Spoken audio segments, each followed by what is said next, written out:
Olá, sejam bem-vindos à nossa disciplina de Operações Unitárias 3. Eu sou a professora Cássia Santos e na aula de hoje nós iremos falar sobre a filtração utilizando o tambor rotativo a vácuo.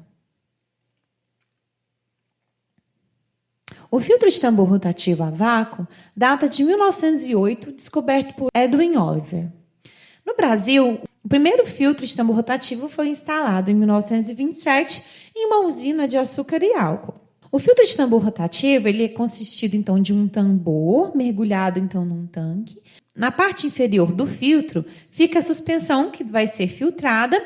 Esse tambor fica parcialmente imerso nessa suspensão.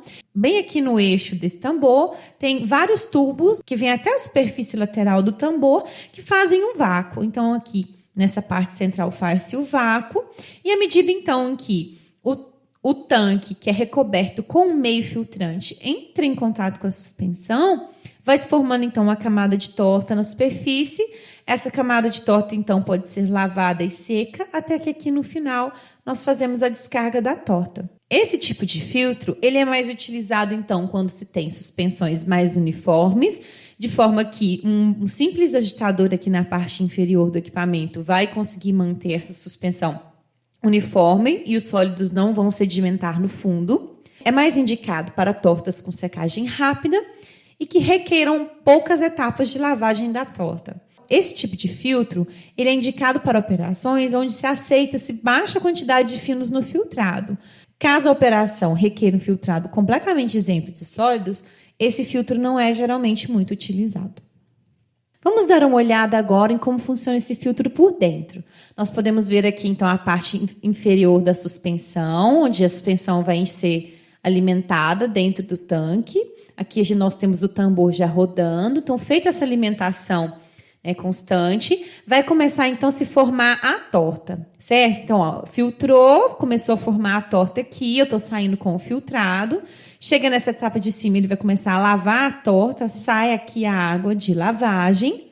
Vamos dar uma olhada nas etapas aqui de formação dessa torta, certo? Temos aqui, então, um esquema mostrando, ó, então aqui eu estou vindo com um tanque limpo, começa a se formar uma pequena espessura de torta que vai aumentando aqui, ó, ao longo do comprimento, e aqui faz-se a secagem, e nesse momento aqui faz-se a descarga da torta.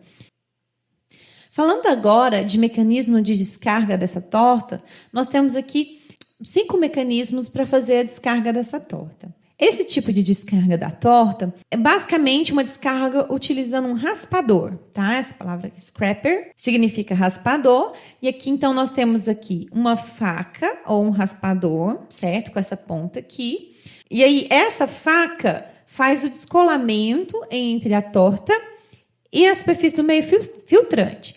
Esse tipo de mecanismo de descarga por raspador é mais indicado para materiais com filtragem rápida, para filtrar ou desidratar sólidos granulares ou cristalinos, descarregar tortas com mais de 1/4 de espessura e para tortas que não requerem a lavagem do meio filtrante.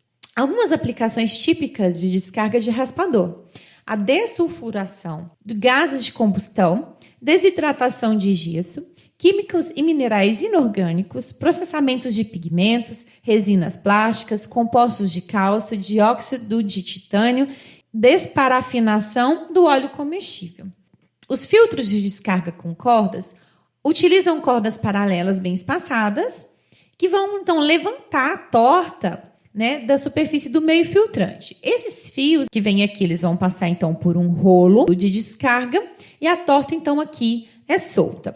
Então, uma vez que nenhum desgaste mecânico ocorre diretamente no meio filtrante, o meio filtrante acaba tendo uma longa vida útil. Ele é indicado para descarregar tortas coesivas ou gelatinosas. Algumas aplicações típicas desse tipo de descarga são na indústria de amido, sucos de fruta, caldos de fermentação e processamento mineral. A descarga utilizando rolos é mais indicada para descarregar tortas muito finas ou pegajosas, para a descarga de materiais dilatantes e tixotrópicos, para aplicações com tamanhos de partícula muito pequeno. Então, na descarga do tipo rolo, nós temos novamente a torta, o meio filtrante, certo? E forçamos, então, essa torta aqui a passar entre o tanque e o rolo, Então, daqui ela vai grudar no rolo. Então, esse rolo vai descolar a torta aqui do meio filtrante. E a gente tem, então, um raspador nesse rolo aqui para poder remover a torta. A descarga, utilizando correias, possui uma correia de filtro que passa aqui sobre um rolo de velocidade variável, com hélice elevada, para fazer a remoção, então, da torta. Daqui para cá, ó, ele mudei a angulação, que faz esse desnível, que faz com que a torta, então, se desprenda aqui do meio filtrante. Esse tipo de descarga é mais indicado quando é necessário lavar o meio filtrante, para evitar, então, a obstrução dos espaços vazios, né, dos poros que existem nesse meio filtrante. É também indicado para descarga de tortas bem finas e para descarga de torta seca ou de torta úmida. As aplicações típicas desse tipo de descarga estão no processamento do glúten de milho, amido, na indústria farmacêutica, caldos de fermentação em pigmentos, produtos orgânicos e inorgânicos, lodo proveniente do tratamento de água, resíduos de usinas siderúrgicas e águas residuais industriais. A descarga utilizando pré-camada, que aqui foi chamada de pré-coat, é utilizada quando a filtração direta com o meio filtrante não é possível, porque a torta não pode ser facilmente removida do meio filtrante. Então, nesse caso, o que se faz?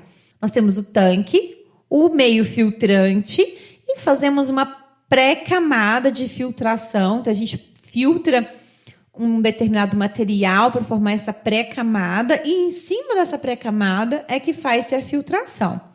Essa descarga utilizando pré-camada é mais indicado para filtração de sólidos viscosos, pegajosos, oleosos ou oclusantes, ofuscantes, ou seja, que vão entupir o meio filtrante. Quando você deseja obter filtrados claros, para filtrar lamas diluídas com concentrações variáveis de alimentação e para realizar também a descarga de tortas muito finas. As aplicações típicas de descarga, utilizando então o pré-revestimento ou a pré-camada, é aplicado no clareamento de xarope de milho, sucos de frutas e vinhos, na indústria farmacêutica, caldos de fermentação, resíduo do processamento de alimentos, lodos de hidróxido, óleo residual e águas residuais industriais. Os ciclos de filtração num filtro de tambor rotativo compreende basicamente 4 etapas. Nós podemos então aqui citar a filtração em si, depois a lavagem da torta, a secagem e outros tempos, como por exemplo a descarga.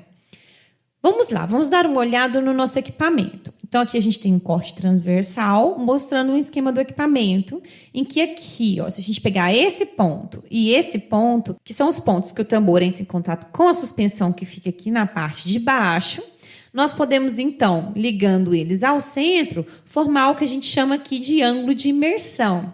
Esse ângulo do meu tambor imerso vai também me dar a fração imersa que eu tenho. Então, por exemplo, eu conheço aqui as dimensões do tambor, então eu sei qual é a área superficial de meio filtrante, eu sei então qual é a área de filtração, certo? Mas nem toda essa área vai estar o tempo todo em contato com a suspensão que vai estar filtrando.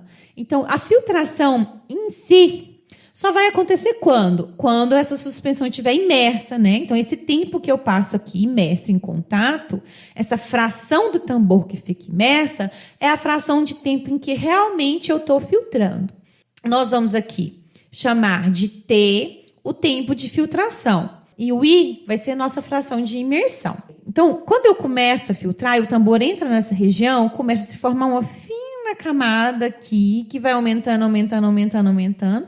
E daqui para frente, né, quando eu não estou mais em contato com a suspensão, essa camada, essa espessura de torta, né, fica constante, certo? Então, eu vou começar a subir aqui e vou, então, ter regiões onde eu vou lavar a minha torta para remoção de líquidos mães ou purificação dessa torta. E depois nós vamos usar um pedaço aqui desse equipamento, né, uma fatia aqui de região desse tambor, para jogar um ar comprimido, ou então mesmo fazer uma sucção ali e fazer a remoção dessa água de lavagem e meio que fazer uma secagem dessa torta. Assim, nós podemos definir N como sendo o número de rotações por unidade de tempo. E nós vamos chamar de fração submersa. o tempo de dar uma única rotação, eu vou chamar, então, o tempo do ciclo, que é quando eu saio desse ponto, passo por todos os ciclos de filtração, lavagem, secagem, remoção, descarga, e depois faço de novo, estou pronto novamente para começar o ciclo. Então, em uma única rotação, nós vamos fazer o ciclo completo que compreende essas 4 etapas. Então, o tempo de ciclo é 1 sobre N. Agora, o tempo de filtração, que é o T, é 1 sobre N, que multiplica a fração que eu tenho de área submersa dentro desse tanque. Que, então, daria um T, de tempo de filtração, é igual ao I, que é a fração de imersão, dividido por N, que é a rotação do meu tambor. Pensando, então, aí na produção de filtrado, quem é a produção de filtrado, né? A vazão de filtrado. É o volume de filtrado que eu tenho em um ciclo, certo? Por quê? Porque o ciclo completo é que tem que ser levado em conta na hora de se calcular a produtividade, certo?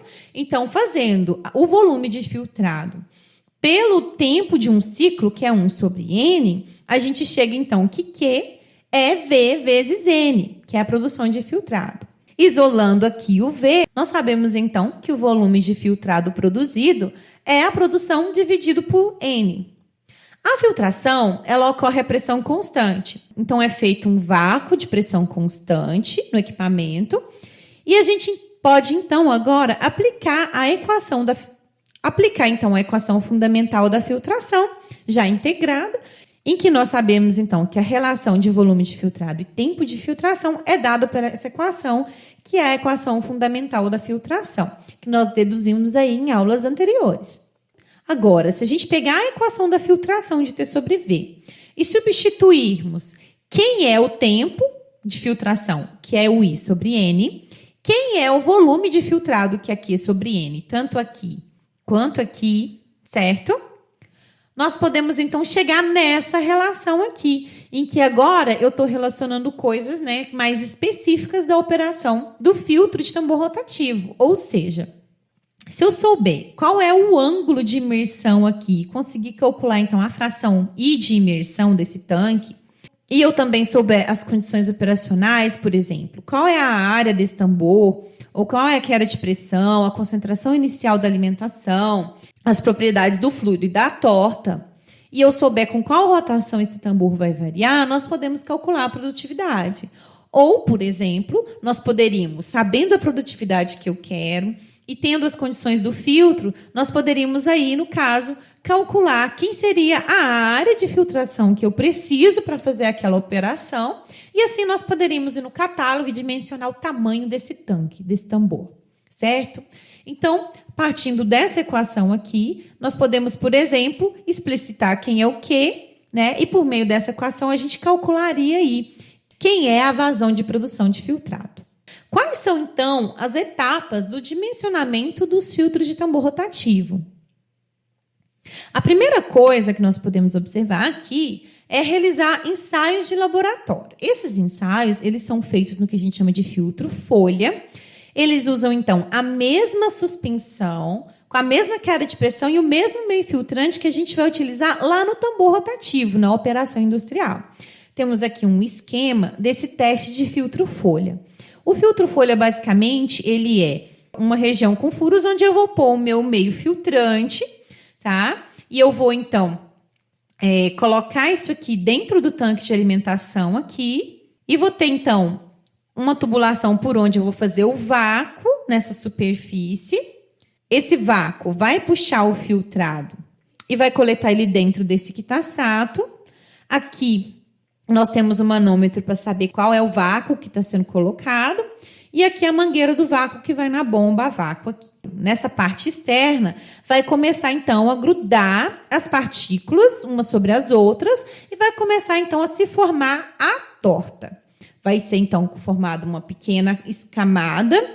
E para efeitos aí de teste de laboratório e dimensionar o filtro do tambor rotativo, nós utilizamos uma espessura fixa, tá? Então, no teste do laboratório, aqui, nós vamos, então, conhecer a área de filtração, porque a gente sabe a área aqui que eu coloquei de meio filtrante, eu vou coletar dados de volume de filtrado por tempo, tá? E vou levantar quanto tempo eu gastei, por exemplo, se eu precisei lavar a torta, quanto tempo eu gastei, se eu precisei secar essa torta, quanto tempo eu deixei, para uma espessura de torta, tá? De 6 milímetros. Então, nós vamos fazer esse experimento e vamos ficar acompanhando a espessura da torta. Quando chegar a 6 milímetros, então, nós vamos pegar quem foi o tempo que levou de filtração e qual foi o volume de filtrado obtido nesse tempo para a espessura da 6 milímetros. Tá? De posse, então, do tempo de lavagem, o tempo de secagem e outros tempos, como, por exemplo, tempo para poder fazer a remoção, a descarga dessa torta. Nós podemos, então, agora somar todos esses tempos e obter o tempo do ciclo, o tempo total de operação do meu filtro. Dessa forma, nós podemos, então, agora fazer o que a gente chama de scale-up, né? Que é a relação, no caso do scale-up do filtro de tambor rotativo. O que a gente quer manter? A gente quer manter a proporção que existe entre a produtividade do filtrado e a área de filtração. É essa proporção que a gente consegue manter aqui do experimento com o filtro folha e o filtro de tambor rotativo industrial. Então, de posse da informação da área necessária para a relação, para fazer a filtração industrial, nós podemos aí selecionar o filtro industrial num catálogo. Em termos de catálogo, nós trazemos aqui um catálogo da FEINC, tá? Que a gente tem aqui o diâmetro do tambor, o comprimento do tambor e a área filtrante disponível. E temos aqui a potência requerida para girar o tambor e para fazer a operação do agitador, né, no fundo desse tanque. E as dimensões aqui aproximadas do equipamento completo. Aqui temos um exemplo de um outro catálogo disponível nesse link. E aqui temos um outro exemplo de catálogo da empresa Andritz, em que a gente tem aqui o tipo de filtro, a área filtrante, o diâmetro do tambor, o comprimento do tambor. E aqui a gente tem as dimensões A, B e C, né, que estão aqui na imagem, o peso, né, em toneladas desse equipamento e qual é aqui a potência necessária para fazer a operação do equipamento. Essa foi, então, a nossa aula teórica. Assista agora a nossa aula número 22, de exercícios de dimensionamento de filtro de tambor rotativo. Vejo vocês aí, então, na nossa próxima aula. Até mais!